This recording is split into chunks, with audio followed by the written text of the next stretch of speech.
Hey, what's up, everybody? Welcome back to the Untitled Chapter channel. I'm AJ Gels. Guys, it's again time for the weekly show. I know it's about a day late, and it is super late on the day that I'm doing this. It's Sunday the 16th, not Saturday the 15th. I'm sorry about this, and I really hate apologizing for the show being late, especially after I've taken a couple days with no uploads, anything on the channel. I haven't been active on social media posting anything about it. I haven't been posting a lot of stuff about that recently for the past day or so. There are reasons for that. Yeah, because it's both Friday and Saturday. There were no uploads here on the channel. All that because there was some family stuff that had to be taken care of. My mom and sister are currently traveling, so really it's just been me and the old man kind of taking care of the house, and just something had to be taken care of. So I've just been away. Just got back, all that regular uploads, all that will be continuing up again tomorrow. I keep saying this. I hate doing this. I hate.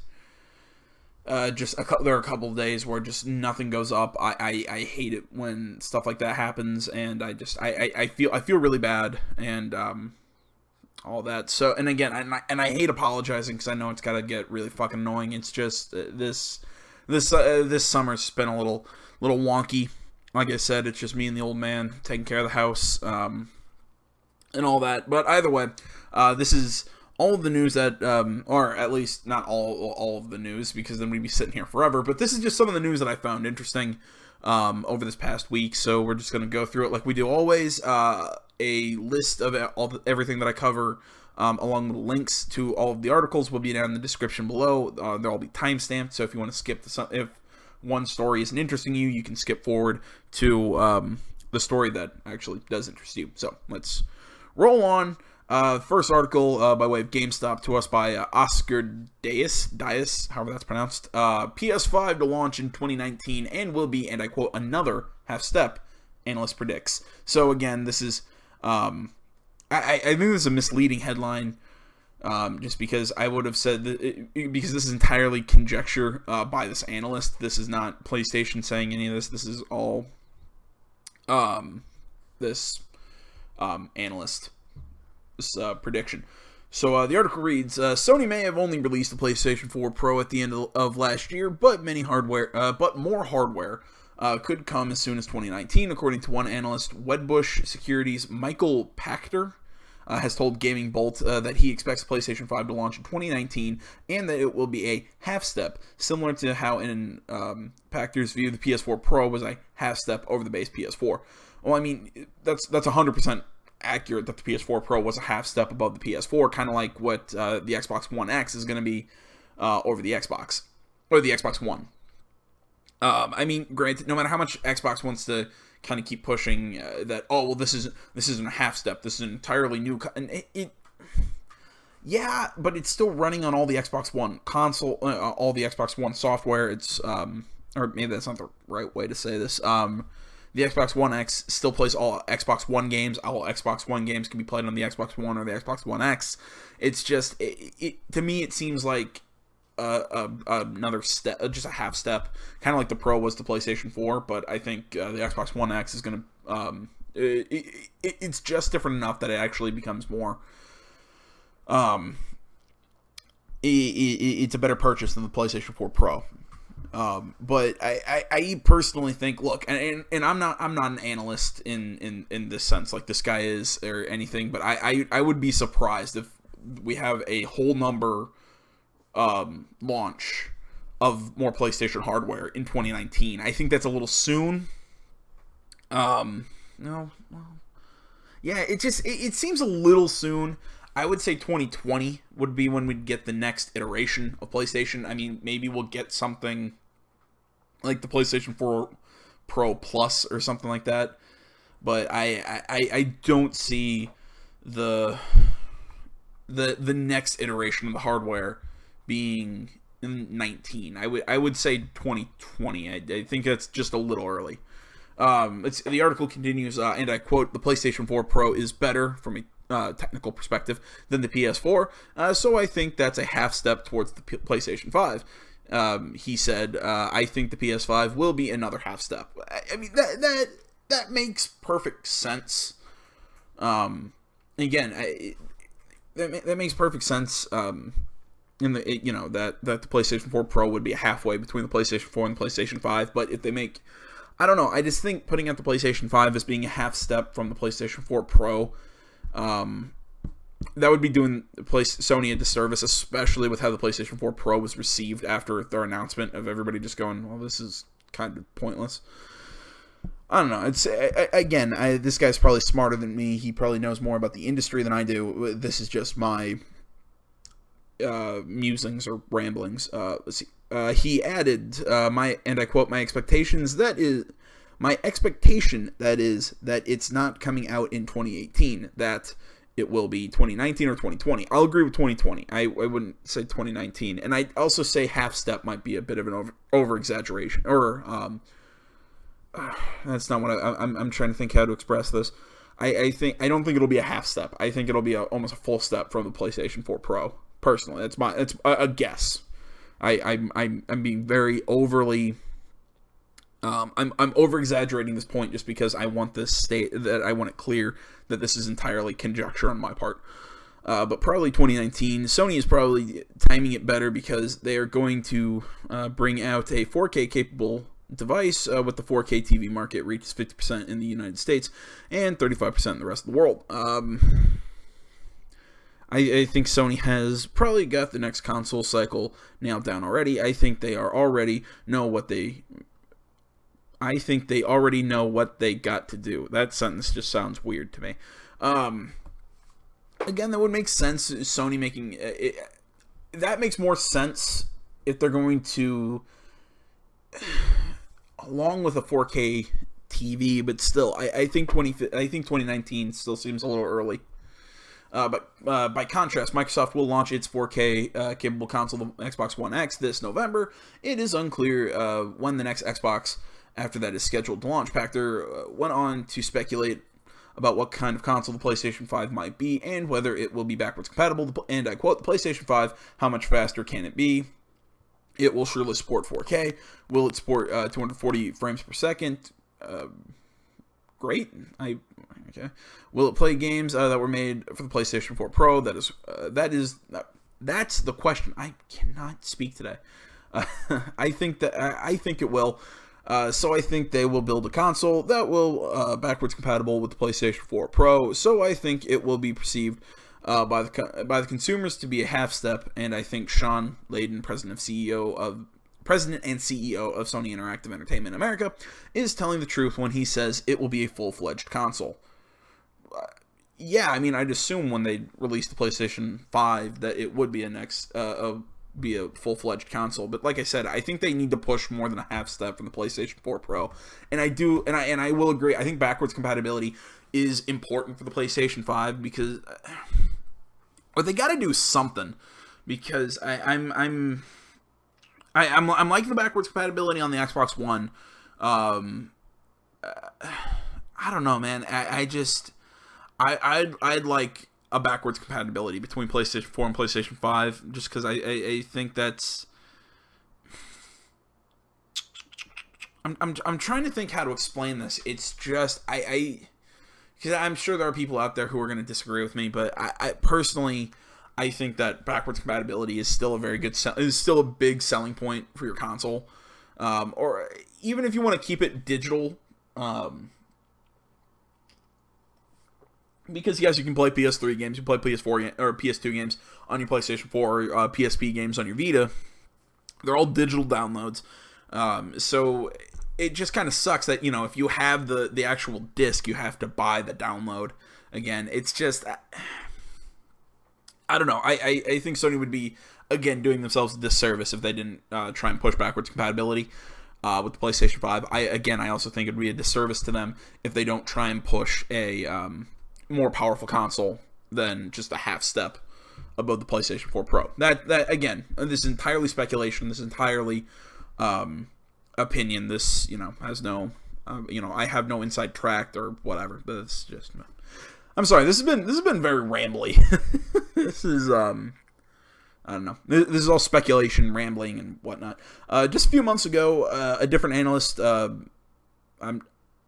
have no idea how to pronounce that company, Damien Thong, reportedly said he, and I quote, expected Sony to release its next generation PlayStation by the second half of 2018, end quote.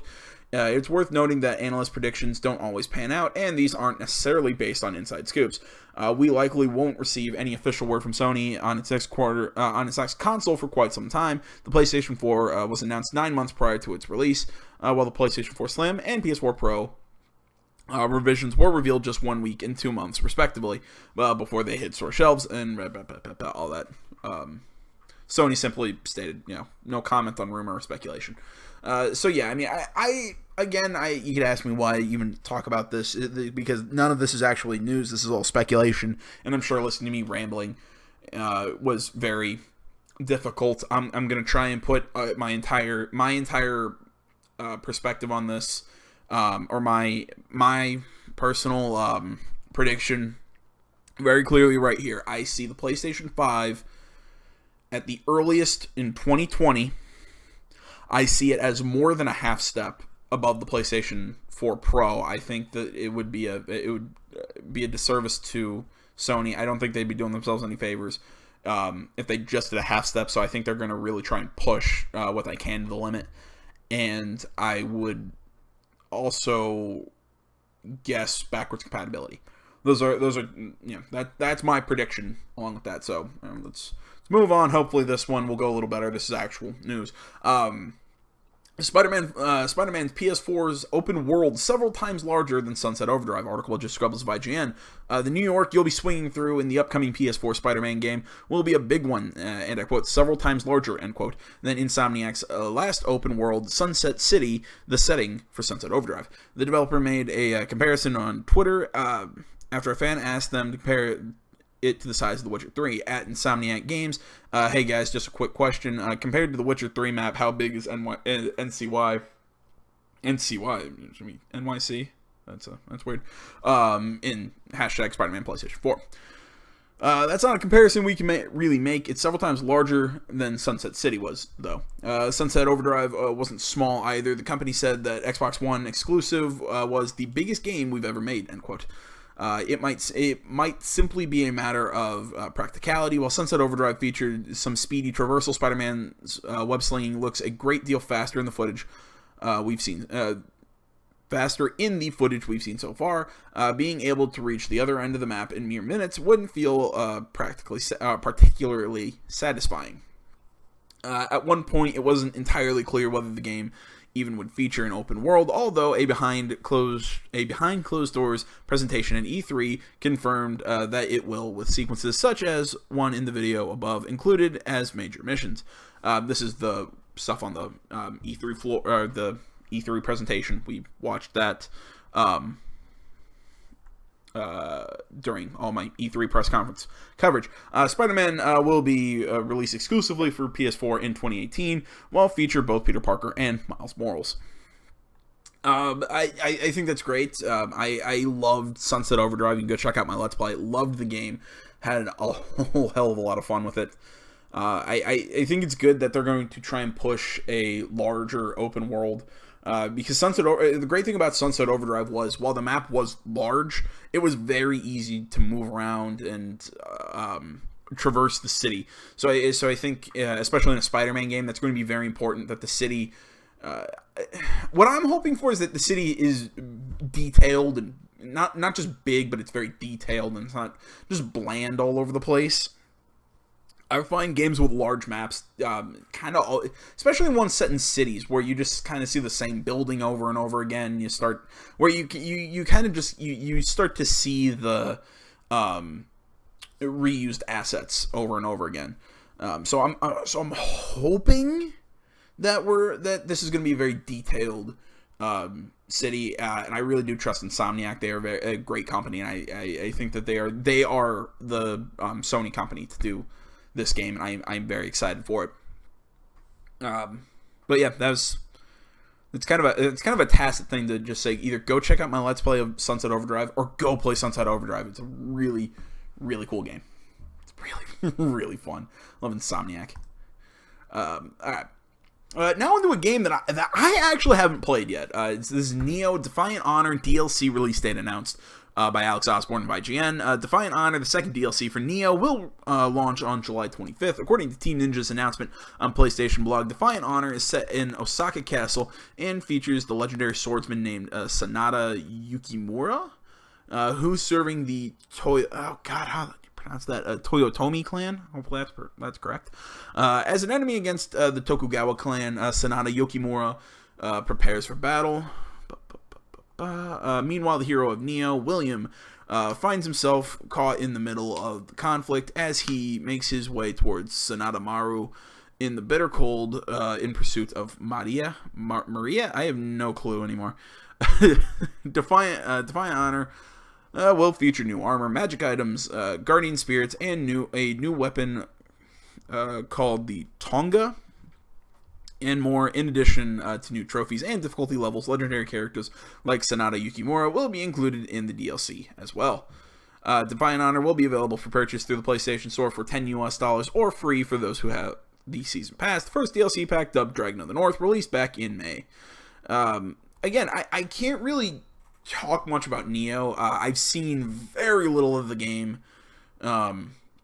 I've seen very little of its gameplay. It's a really neat concept to me, though, because I kind of like it fuses. Like, I see a lot of the Souls games in there, but I definitely see some Ninja Gaiden. So it's kind of like a neat little hybrid between those. I wanted to actually take a shot and play it. It's just usually I'm not a big fan of Souls games, so I'm not sure if I'm going to like this one too terribly much. Although I am a fan of the Surge, or I was really kind of getting into the Surge, and I do want to actually pick that one back up and continue that Let's Play. Sorry, that's small aside, talking to myself there. But definitely though, this is just kind of throwing this out there. Any fans of Nioh, if you're interested. One more time. That is Nioh Defiant Honor, releasing July 25th, $10 US, or free for the Season Pass holders. Moving on. Star Wars Battlefront 2 beta details announced. Obviously, this is the sequel to Star Wars Battlefront that released, 2 years ago? Was it 2 years ago already? Man, that seems... Of all the stuff I saw at E3, actually, I'm actually excited for this game for the first time in a long while. I love the Star Wars Battlefront games back on the PS2, but the last one really didn't grab me. I'm not if anybody knows me, I'm not a big fan of multiplayer games, but I really actually did dig the fact that this one's going to have a story that actually looks interesting, and even the multiplayer was kind of grabbing me from some of the demos that I've seen. So either way, this is the beta details by Joe Scrabble's IGN. The Battlefront 2 beta will show off a map, each from two modes, Galactic Assault and Starfighter Assault, and will run from October 6th or 4 through 9 if you've pre-ordered. So here, Galactic Assault will take place on the Naboo map we've seen shown off previously, a ground battle between the Republic's clones and the Separatist droids, set in the city of Theed. The mode will feature 4 classes to try out: Assault Troopers, Heavy Troopers, Officers who buff teammates and drop remote weapons, and Specialists who snipe and plant traps. It will also include prequel-era vehicles, and will include some of the yet unspecified named heroes. EA offered less on what the Starfighter Assault will include. However, it will be a multiplayer space combat battle set during the original trilogy era, piloting an assortment of Star Wars, and I quote, piloting an assortment of Star Wars' greatest ships in an objective-based multi-stage battle. EA promises to show off more of the starfighting at Gamescom in August. We've been impressed with, well, blah, blah, blah, blah, blah. The piloting looks cool. I'm really actually liking this objective-based multi-stage battle thing. Like I said, that actually appeals to me a lot more than just head-to-head multiplayer battles like you find in Call of Duty. I really do kind of like these objective-based things, or the massive, or that kind of like territory capturing thing that you saw in Battlefield 1. I thought that was also a really neat way to do this. Real quick though, I always say this. I absolutely love the original trilogy. Or not, well, yes, I love the original trilogy of Star Wars, which I think was better than the new trilogy. But I still think that the new trilogy wasn't that bad. And what I'm talking about is the Phantom Menace, Clone Wars, and Revenge of the Sith. Which I just want to say, Phantom Menace was not that bad. In my opinion, it was the best of the new trilogy. Now, I also want to preface that with, that was also the first Star Wars movie that I ever saw in theaters. I was 5 years old in 1999. I saw it in theaters. It was a great movie. I don't hate Jar Jar Binks, and also also Liam Neeson as Qui-Gon Jinn. Come on, that's awesome. The Clone Wars sucked, and then we had Revenge of the Sith, which was pretty good. I will say the details and all that was pretty good, but I still think the Phantom Menace was the best out of the new trilogy. And then you had the cartoon Clone Wars movie and the subsequent TV show, which was really good. And I haven't seen the new. I haven't seen the new cartoon that's been based, although I have heard very good things about it. And then the God, what was episode 7? I can't, Force Awakens. I think that movie was extremely overrated. People hate me for saying it. I still think it was an overrated film. Could have been better. Wasn't bad. It overrated. I thought Rogue One blew that thing out of the water. Rogue One, I loved Rogue One. Except the guy that they had played Vader in that movie looked like he was wearing a plastic Halloween costume. It was pretty funny. Sorry, I've rambled. Now onto a game that I absolutely could not stand. Fumito Ueda has changes he'd like to see. He'd like the Shadow of Colossus remake to have, but he's not saying what. Article by Sam Prell of Games Radar. Let's see here. The Shadow of Colossus remake for PlayStation 4 will be an interesting project to watch. And not just because it already looks fantastic from a visual perspective. The game is being helmed by Blue Point Games without significant involvement of Fumito Ueda, the original director of the game. Even so, Ueda has some ideas and changes he'd like Sony and Blue Point to consider. Speaking to Eurogamer via translator, Ueda said, and I quote, "I transmitted my petition about the content and tuning, but I don't know the implementation will be what I told." In other words, Ueda submitted some changes he think should be made for this new version of the game, but he doesn't know if Sony or Blue Point will take his advice to heart. Unfortunately, just what changes Ueda would like to see are under wraps, and I quote, those things of the remake that I would like to change I can't mention, because if I say one thing and in the final version that thing is not included, it's a problem," end quote. He said, again via translation. And while Ueda can't say what he suggested, he did shoot down the idea of previously cut Colossi being re-added to the game.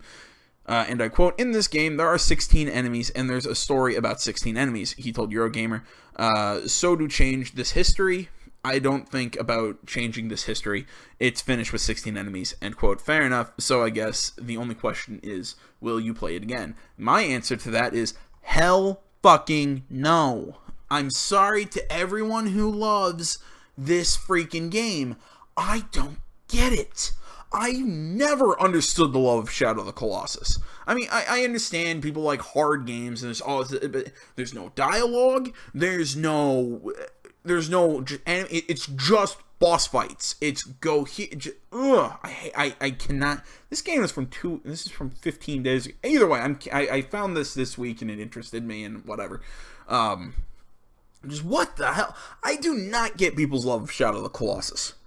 It absolutely baffles me, because I remember just riding my horse trying to find the boss fights, going, am I going to fight anything along the way? Nope, just boss fight. Alright, finish the boss fight, get sent back to the main area.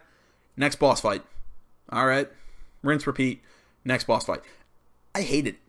And I think I beat the game. That, or I got to like the final boss and just got so tired of it and whatever. But, I don't know. I don't get it. I don't understand the love. Maybe somebody can explain it to me. But right there. So there might be changes to Shadow of the Colossus in the remake. If anybody's interested. All right, now on to actually a game I've not heard of. This Wild West Online. Apparently, this is going to be an MMO set in the Wild West. Again, taking out what I always say about MMOs. I wish it was a single player game, but that's just me, my wishful thinking, because I love single player games. I love stuff set in the Wild West. I love cowboys. I love, revolvers and all that shit. I love that stuff so much. I actually have not seen this gameplay footage, so this is kind of new for me. I'll make my comments as usual. Hi everyone, my name is Stefan. I'm the executive producer of Wild West Online. The whole team's excited for you to take a look at some of what WWO has to offer. We'll start with a quick look at the character creation screen where you can choose your gender, color, and other elements to customize your look. When you join the game for the first time, you'll spawn at the train station, one of the towns. In this case, it's Stone Creek. Look around, then move around, and start exploring. And you'll never get lost in the world because with the press of a hotkey, interactable locations highlight in the viewport. Here we'll see a clothing store, bank, gunsmith, saloon, and a newspaper bulletin board. Okay, does this place look like the opening, like the Armadillo, I think it was called in the first Red Dead Redemption?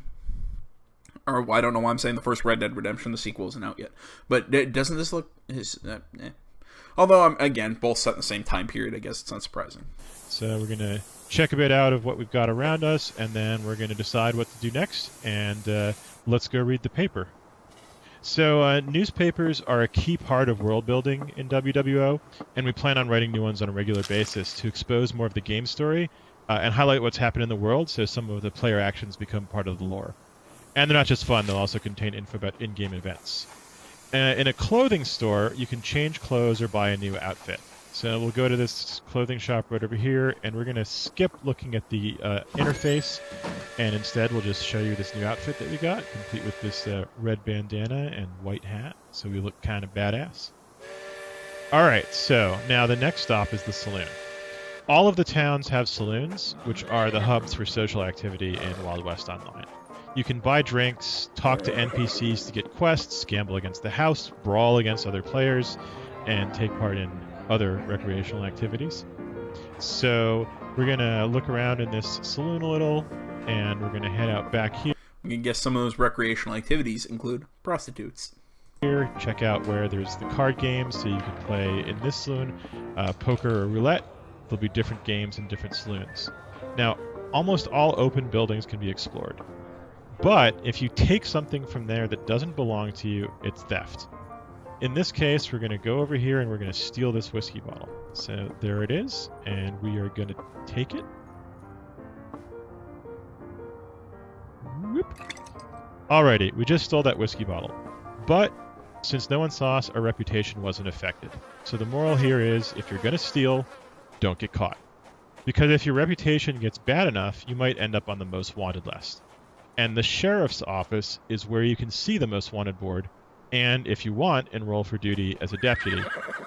Any player can claim a bounty. So all you do is go over to the bounty board over here, click on it, open it up, and now you can drag and drop the bounties that you want to collect. So we're claiming the bounties that we want to go out and collect here. Grab a couple of those guys. Alright, so now we are saying that we're going to go ride out, meet up with my friend Mike, and he and I are going to hunt down those bounties and try and collect our reward. So, before we go out and hunt those bandits, we're going to go to a rest cabin. Now in a rest cabin, you can do a variety of different things. You can rest, regain stamina and health, and you can use the crafting desk to make things, access your stash of your reserve supplies, and change outfits like in a clothing store. You also can unlock the ability to fast travel between cabins. The map will show you all the places you've unlocked fast travel between, and then you can select where you want to go and pop on over there. So we are going to travel from Stone Creek to this cabin marked right over here. Hold E to travel, and bang, here we are. And now you can see stash, clothing change, crafting desks. We can rest up in here. But what we're going to do now is we're going to go find Mike, because Mike has ridden out ahead and staked out a campsite and located where he thinks the first of our bounties are. You can see that in Wild West Online there's different environments. This is a pine forest, The pine forest is completely different from that plainsy kind of location that we saw out around Stone Creek and in Stone Creek. And so we're going to march through this forest, and we're going to look for Mike and the campsite so we can meet up and rest up a bit more, and then go find our bounties. Oh, there he is. Mike and I are going to team up to hunt this bounty together, and the bounty may very well have his posse with him. Hey, Mike. How you doing there, buddy? Good to see you. Mike has set up a campsite, and a campsite is basically a portable, reusable rest cabin. Some of them have all of the features of the rest cabins, and some just allow you to, say, change your outfit and rest up. Once we've rested up, we are going to head out and hunt our bounty. And there he is, Sapient. We're going to hunt him down, and he's got his buddy Davenport with him. So Mike and I should be able to take down those two guys. Oh, there's a third guy. All right, so Mike, we're going to go left. We're going to go around here. We're going to flank him. So you take the left flank. I'm going to take the right flank. Sounds good. You come around, and we're going to crossfire them. So the first thing I'm going to do is sneak up on this guy right here, and I'm going to shoot him through his tent, and he is going to be a sad camper. When the time is right, we are going to say bye-bye. Now I'm going to sneak around here. And got him! Oh, Mike took down Davenport. Oh, crap! Shit. Our guy Sapient just shot Mike, so now it's just me. Bastard. Son of a bitch. There you are. All right. Got him. All right, so I got the bounty. I lost Mike, but I got Sapient, and I got our bounty. Thank you, everyone, for checking out the Wild West Online gameplay video. Please go to our website at playwwo.com to sign up for the alpha. Visit our forums and subscribe on social. I'll rewind just a tad so you can get a... Right there, you can go there. Sign up for the alpha if that interests you. It reminds... I'm seeing a lot of... Like I said, reminds me a lot of Red Dead Redemption, but I mean, it's kind of like an MMO version of Red Dead. But again, same time period. Doesn't really surprise me. I didn't see anything in there that I didn't expect to be in there, and I didn't see anything in there that just seemed really out of place. All I really don't have many comments other than this is pre-alpha footage, so if the game doesn't look super hot, that's kind of why. But definitely, I think interesting title, interesting game. It'll be yeah. I'll probably sign up for the alpha, try it out a little bit. I always love talking about lawsuits on this one. Don't buy this movie. This movie sucked. It was the Ghost in the Shell movie. Very disappointed in that because I love the TV show. Movie, not good. What was I talking about? Oh, okay. I love talking about lawsuits on this channel. It's just because they're always so fun. Because they're always over the stupidest shit. This was a live action trailer for Fallout 4. It was from The Wanderer. I'm gonna play the trailer. But I'm gonna turn off the sound just because I don't want a copyright claim. So you know that's how that's gonna work. Just making sure that there wasn't going to be a sound or be an ad. All right, let's hear. Like I said, this is singer suing Bethesda over use of his music in repugnant Fallout 4 commercial. Article by Alex Gilyadev, IGN. Folk singer-songwriter Deanne DiMucci, that's how that's pronounced, is suing Bethesda over a Fallout 4 commercial that contains what he calls a repugnant and morally indefensible image. Or images. That should not be a right there. That's my grammar Nazism coming out. DiMucci's song, The Wanderer, was used in a Fallout 4 commercial with the same name. You can view it below. PC Games and reports DiMucci had an agreement with record label UMG Recordings to allow any of his songs to be licensed for advertising, but claims it included a clause that meant the singer had to personally approve of any commercial that used his music. DiMucci says that Bethesda never reached out to him. DiMucci found the commercial objectionable because it, and I quote, featured repeated homicides in a dark dystopian landscape where violence is glorified as sport, end quote, as a result that the musician believes the ads damaged his image. One, I don't think this damaged his image because who has heard of this guy? I look, I'm a nobody, all right? But I hate how does your music being used? I kind of knew this song. I've probably heard it somewhere, but I would never have attached his name to it. But also, he basically just gave a description of what Fallout is, which is a role-playing game in which you use guns to kill things in a dark dystopian landscape. Yeah. So here, and I quote, "The killings and physical violence were not to protect innocent life, but instead were repugnant and morally defensible images designed to appeal to young consumers," the lawsuit reads. I'm sorry, I love this shit. It's always so funny. We'll watch the trailer in a second. The singer suit claims that if given the right, a refusal by Bethesda, DiMucci could either have blocked the use of the song, renegotiated for a higher fee, or convinced the company to tell, and I quote, "the story of a post-apocalyptic struggle for survival without craven violence." It's not going to happen in Fallout, dude. DiMucci is now asking for $1 million to pay for potential loss of income and damages to his reputation. Okay, with how much Bethesda probably made off this game, I'd just say pay him the $1 million and be done with it. But this is a ridiculous lawsuit. This is like Lindsay Lohan suing Rockstar for her image in Grand Theft Auto 5. Although this one does technically have a little bit more grounds. From where I sit, I'm not a legal expert or anything. Just because it says that he has to sign off that his work is used in for advertising, that he had to sign off on it. But also right here, this is interesting. The language that's being used is he claims it included a clause. Now, does it actually contain a clause? He actually has to show the agreement and the contract and everything. Give me a second. Sorry. But, in my opinion, I think he actually has to prove that it's actually in the agreement. But even then, I don't think it's on Bethesda's part that... I don't think Bethesda has to reach out to him through this, because his agreement is not with Bethesda. His agreement is with UMG Recordings. Therefore, Bethesda goes to UMG to use a song. UMG should be responsible for going to DiMucci, not Bethesda. Or I hope DiMucci is, or DiMucci, however the hell that's pronounced. That's where I sit, and that's what I think when I read this.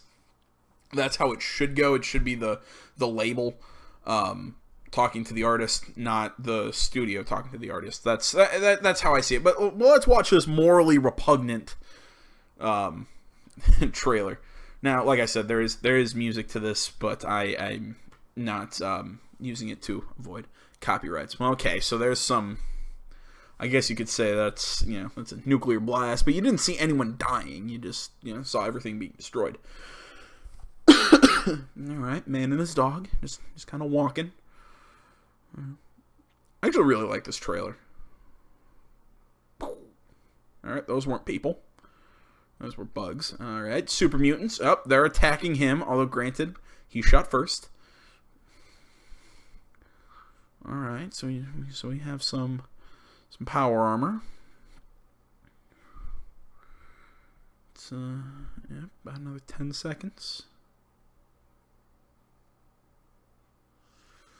Yep, that was that morally repugnant thing with all that violence and killing, which, like I said, he shot a rad roach, which isn't people, and he shot at super mutants, which, if you know the lore of Fallout, will attack you on sight, almost always.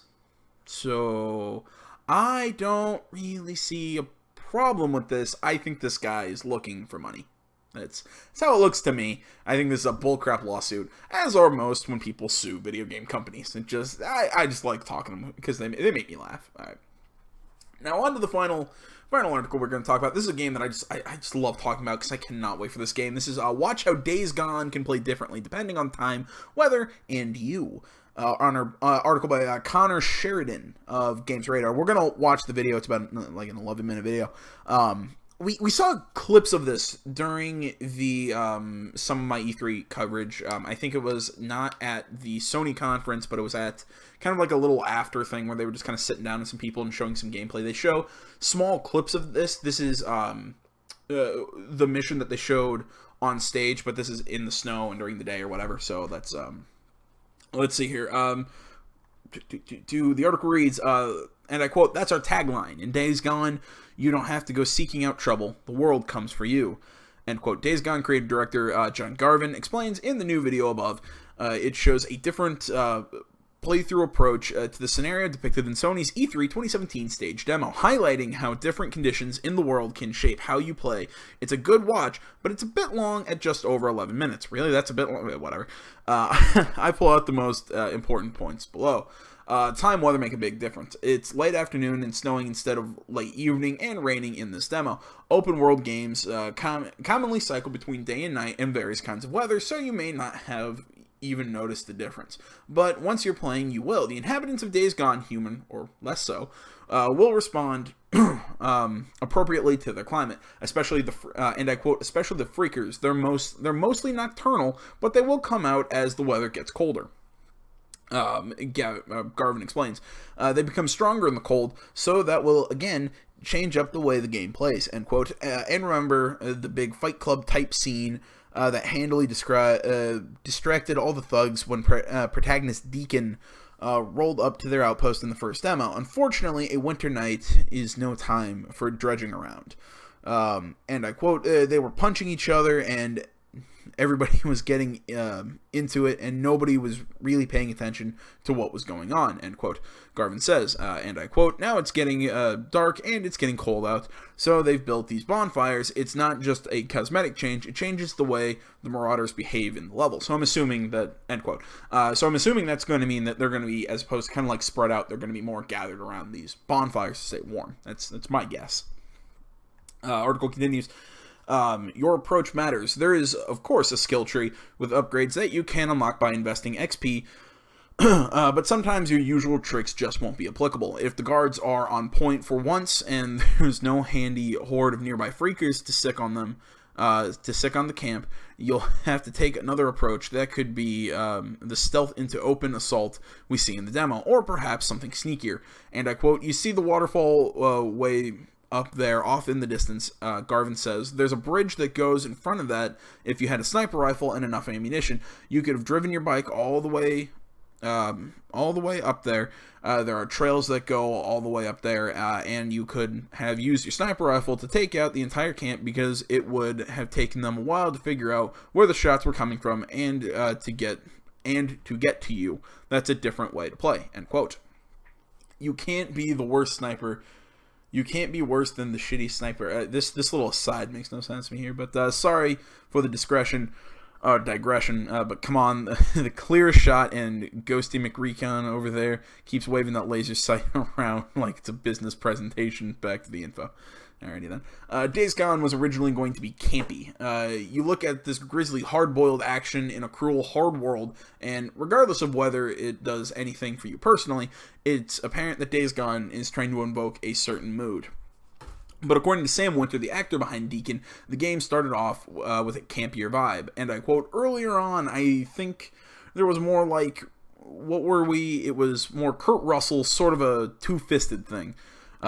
Whitwer says, quote continues, "And then it turned into, hey, let's take this more seriously, and what that required is a lot more taking this combat and showing the horror and the violence that happens or this type of circumstance to take place.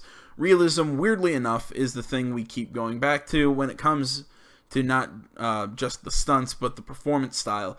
It was very important that it doesn't seem like a bunch of actors saying lines. It was all very incidental. Blah, blah, blah, all that extra stuff. You can go follow the link in the description and talk about that stuff. So let's actually watch the gameplay and stop listening to me read in broken English. I'm serious. English is my first language, and you listen to me read it, you wouldn't guess. Now that you listen to me speak, you probably also wouldn't guess. Hello, I'm John Garvin, the writer and director, and I'm here with Sam Whitwer. I play Deacon St. John in Days Gone. It's a really cool name. And we're here to talk about the alternate path demo. So we did 2 demos for E3 this year. One you guys saw at the media showcase, and this one we showed behind closed doors on the floor at E3. And so for the first time, we're releasing it online so that everybody can kind of take a look at it. And I thought I'd just talk a little bit about what the differences are, and just kind of like just show you what we were trying to accomplish this year. Yeah, I mean the most obvious difference so far is the last one was nighttime during the rain, and this is daytime during the snow. Yeah, and and it's not just cosmetic, and I think that's one of the things we really wanted to emphasize. Because this time we're showing sort of a day in the life of Deacon. You see he's on the drifter bike here. We wanted to show a little more of the bike riding and how the weather can kind of impact that. So we have this drifting mechanic, right? You see him kind of slipping and sliding around a little Changes bit. the handling of the bike. That's really interesting. Now there were wolves there last time, John, and these wolves would pursue you down this road, and then Deacon had to turn his back, shoot a wolf. And he got clotheslined right up there, didn't he? Yeah, exactly. So this time you see that he wasn't being chased by the wolves. That's a dynamic event that can just that can happen or not. It just depends on when you're playing the game. Interesting. And this time Deacon saw the ambush and he was able to avoid it. So he kind of comes up and around and behind them. So does weather impacts whether these creatures show up or not in daytime, nighttime, all that stuff? Yeah, absolutely. So especially the freakers, they come out. They're mostly nocturnal, but they will come out as the weather gets colder. They become stronger in the cold. Right. And so that will, again, kind of change up the way the game plays. That's very, very. I kind of love that you decided to do this as a demo to show 2 completely different iterations on the same exact mission in the game. Yes, exactly. So we wanted to have, the job is basically the same. Deacon hears that his buddy's in trouble, rides out to save his life. And, as you can see here, this is a completely different experience from what we showed in the first demo. In the first one, Deacon gets clotheslined, and it sounded very painful, by the way. Oh, speaking of painful, okay, so the combat in this game is fairly brutal. John, you want to talk about that a little bit? Well, we just wanted to make it as realistic as possible. So, yeah, we're not holding back on that at all. And Sam's done most of his own stunt work for this. And I can tell you that when we're on the performance stage and we're capturing that stuff, we just try to keep it real, right? Right. Well, right. There was sort of a decision made at some point. I've been on the project for 2 or 3 years now. Yeah, I think 3 years. And so early on, I think there was a more. What were we? It was more Kurt Russell and sort of a two-fisted thing, and then it turned into, hey, let's take this quite seriously. And what that required is a lot more. Taking this combat stuff and showing the horror of the violence that happens and it were this type of circumstance to take place. I mean, realism, weirdly enough, is the thing we keep going back to when it comes to not just the stunts but also the performance style. I think it was very important that it doesn't seem like a bunch of actors saying lines. It was all very incidental. And we wanted the world to sort of reflect that as well. So you saw there that Deacon broke into that emergency vehicle and found some supplies. So this is what we're calling our survival vision. So you saw that earlier when he was looking at Manny's bike on the ground. Mm-hmm. And it's just kind of a way of seeing tracks in the world and sort of imagining what might have happened. Mm-hmm. And here I just wanted to point out that you're seeing in this part of the demo that there are freakers there. There weren't there before because it wasn't snowing. It was, and it was getting lighter out. It wasn't getting darker like it is. And so, it changes up the way you can play through the level. And what is this? So, we call this the meat wall. The meat wall. Yeah, and it's not just there, to make the guys who put them up to seem evil. They're there for a purpose because, again, freakers are living creatures. They eat. That's their primary thing. They want to eat. And so you hang these dead freakers up, and any freaker, rather than coming into their camp like you see here, they would actually stop and snack. Yeah, exactly. Yeah. And then the same thing with this freaker that they've hung upside down. Mm-hmm. There's a bear trap underneath it, and they use that because a freaker will come, be attracted to the meat, and then hit that trap. Interesting. Another thing you just saw, by the way, is that tin can. The tin can trap that you that's an alarm that the marauders will put up, and this is again some of the things that marauder camps just do. And you find these marauder camps throughout the world. You'll find traps like that, and then if you're careful and you're paying attention, you can avoid them. Because in the first demo, Deacon didn't avoid it, and he set off that alarm. Right. Now this is the same tactic that he used last time. Throws the rock to get someone to lure him over and have him step in the bear trap. But this one plays out a little bit differently than last time. One of the things that struck me and we've talked about this obviously as we've shot, but there's an effort of the other Marauders to get this guy to shut up, and he won't. Yeah, and so in the first demo, Deacon's heading on down the trail, and you can hear that happening behind him. Right. And this time we're showing what happened. So, he's watching everybody react to this poor guy trapped in the in that bear trap, and she just is like, shut up, shut up, shut up, and then just loses it and shoots the guy. Right. And of course, in the meantime, Deacon is crafting a Molotov and just takes them all out. Right. Oh boy, that's pretty. Ow. So again, it's like in the previous demo, Deacon would have gone off to the trail down to the right. This time he's going to head this way. He follows the tracks, and comes under a sniper attack. Now let me ask you something about the survival. Okay, there's a sniper attack coming, but the survival vision is, if you don't say upgrade your survival vision, can you miss clues? I mean, are there things that you would get if you upgraded your survival vision that would help you complete the mission better? Exactly, and you have to, we have a whole skill tree, and it's all tied to the experience that you can earn as you're just playing through the game, and then you can upgrade those things. What's happening here? We got a freaker tied to a tree. Yeah, so this is another type of trap that Marauders will set. They will basically chain freakers to the perimeter of their camps, and they use them as kind of an alarm system. And then that, you saw that Marauder there. He was just tormenting the poor freaker, and then so Deacon kind of takes advantage of that. Well, and you think for a moment that Deacon is the guy, he's sort of helping the freaker by, getting the guy that taunted him. Is like, no, and then he's going to take the freaker out right afterward. Exactly. And this is a bit of silent sniping using the crossbow. Yeah, so this whole sequence at the end plays out very differently. In the first demo, you saw Deacon use a swarm. He weaponized a swarm, lured them into the camp, and then they kind of did the work for him. There's no swarm in this run-through. Right. So the player really has to go in and use what we're calling our strategic sandbox combat, and that's just, stealth mechanics and setting and using traps, whole arsenal of weapons. You see there's a variety of weapons that Deacon's going to use through this, including the crossbow. He crafts his own bolts. And he's got to figure out how to get up to Manny, just using his combat skills instead of doing it strategically. So straighten me out. Those bonfires, were those there in the previous demo? No, they weren't. Right. So that's another big difference. Is that if you come here during the day, it's like in the media showcase demo, there was like kind of a fight club thing going on. Right. They were punching each other, and everybody was just sort of getting into it. Nobody's really paying attention to what's going on. Yeah. And now it's getting dark and it's cold out. So they've built these bonfires. So. And again, it's not just a cosmetic change in the way it's cold, right? Yeah, it's because it's cold. They have to build some. So it changes the way the Marauders behave in the level. Mm-hmm. Well, that's very. Again, this is part of the reason why I love that you did this as a demo, because the behavior of all of these things, not just the freakers, but the Marauders, everything. There's a logic to it. You can track why they're doing the things that they're doing. And you can use it to your advantage in the gameplay. That's kind of what I like about this so much. And that's really what we wanted to showcase this year, is that it's an open world game, and everything you see around here. And again, we're only playing this two different ways. You saw that waterfall way up there off in the distance. There's a bridge that goes in front of that. If you had a sniper rifle and enough ammunition, you could have driven your bike all the way up there. There's trails that go all the way up there. And you could have used your sniper rifle to take out this entire camp, because it would have taken them a while to figure out where the shots were coming from and to get to you. So, that's a different way to play. There's another way to play, by the way, where you could have just stealthed in through the entire camp if you had the skills to do it. And you could have just taken everybody out silently, or almost everybody.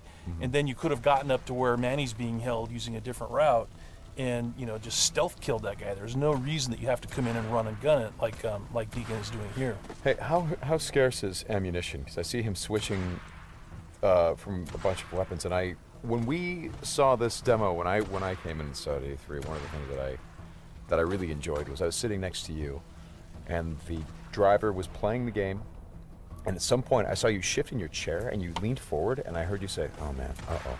And I'm like, whoa, what's going on? He's like, he's going to get killed. I'm like, whoa, oh. And I leaned forward. I was like, oh, I guess there's some real danger. And one of the things was that he was running out of ammunition.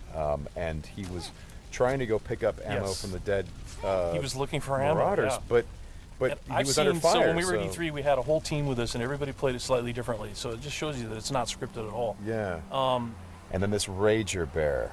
Oh, yeah, boy. the infected bear. The infected bear. That's, yeah. That's not what you want to see. Well, we thought that would be a good way to end the demo, is to show that it's just one, for Deacon's life. It's just one darn thing after another. Right? You're going to save your buddy. You get clotheslined. You get attacked by wolves, or you think you're finally done. You rescued you've gone through all this stuff, and then suddenly, Rager Bear. Right. Well, as you said to me, it's not just about exploring an open world, as it is the open world coming after you, the open world seeking you out, trying to... Yeah, exactly. That's our tagline. In Days Gone, you don't have to go seeking out trouble. The world comes for you. Trouble's looking for you. All right, Sam, thanks a lot. Thanks, John. It's been fun. And I hope you guys enjoy the demo, and we'll talk more about it soon.